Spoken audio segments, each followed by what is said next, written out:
যে শ্রমটা দেয়, তাদের পরিবারের মহিলা পুরুষ সবাই মিলে যে শ্রমটা দেয়, বৎসর শেষে বা 6 মাস পরে যতটুকু পায় সেটা, অর্থাৎ তাদের একটা কর্মসংস্থান, কিন্তু ওখান থেকে তাদের কোনো লাভজনক কিছু নেই। আজকে শাকসবজির দাম, সবকিছুর দাম বেশি নিয়ন্ত্রণের বাইরে, কিন্তু যিনি উৎপাদন করেন তিনি কত পান, তিনি কতটুকু পান? আপনি যেখানে সবজি চাষ করে সেখানে গিয়ে দেখেন কত দামে বিক্রি হয়, আর ঢাকায় যখন কিনেন তখন কত দাম।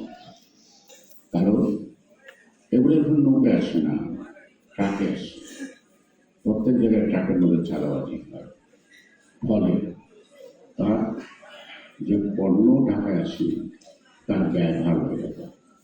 স্বাভাবিক কারণে তখন আমাদের সব মানুষের কাছে 2 গুণ 3 গুণ 4 গুণ দামে বেশি কিনতে হয়, কিন্তু প্রকৃত কৃষক কিন্তু পাচ্ছে না। এই বিষয়গুলো কিন্তু ভাববার তুলে দিতে ম্যানেজমেন্টের মধ্যে আগে না, যারা উৎপাদনের সাথে সম্পৃক্ত তাদেরকে তাদের ন্যায্যটা আমরা করতে পারি, সেটা আমরা ভাবতে হবে। তো আমাদের জানি কৃষকদের মধ্যে এখন যারা নেতৃত্ব আছেন ম্যাক্সিমাম কৃষি, তারা এই জিনিসটাকে গবেষণার মধ্য দিয়ে একটা পর্যায়ে নিয়ে আসতে পারবে, এবং ভবিষ্যতে যদি কখনো জনগণের পক্ষ থেকে বিএনপির খুব দায়িত্ব দিতে হয় তখন সেটা যেন কার্যকর করা যায়। এখন যে দাবিটা করবো অন্যের কাছে, সেই দাবিটা আমি মনে রাখি, ভবিষ্যতে যেন আমি সেই কাজটা করতে পারি।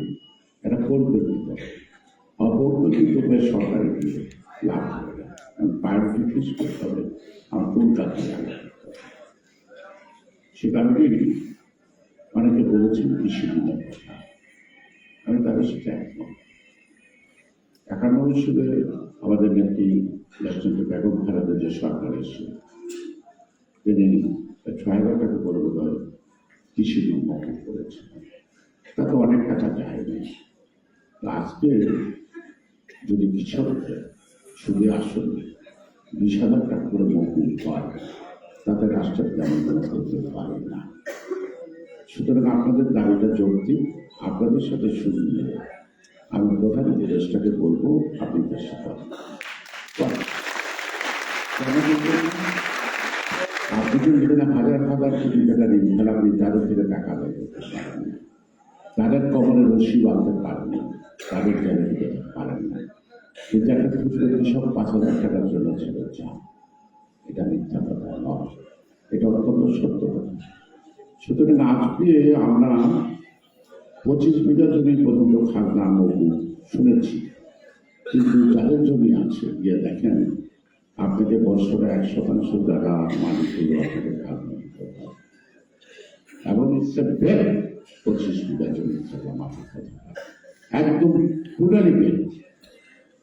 এবং আরেকটু শুনেন, যেহেতু আমার কৃষি আছে নিজের, বছরে কৃষি উৎপাদনে যা আসে তাদের খাজনা পয়সা হয় না,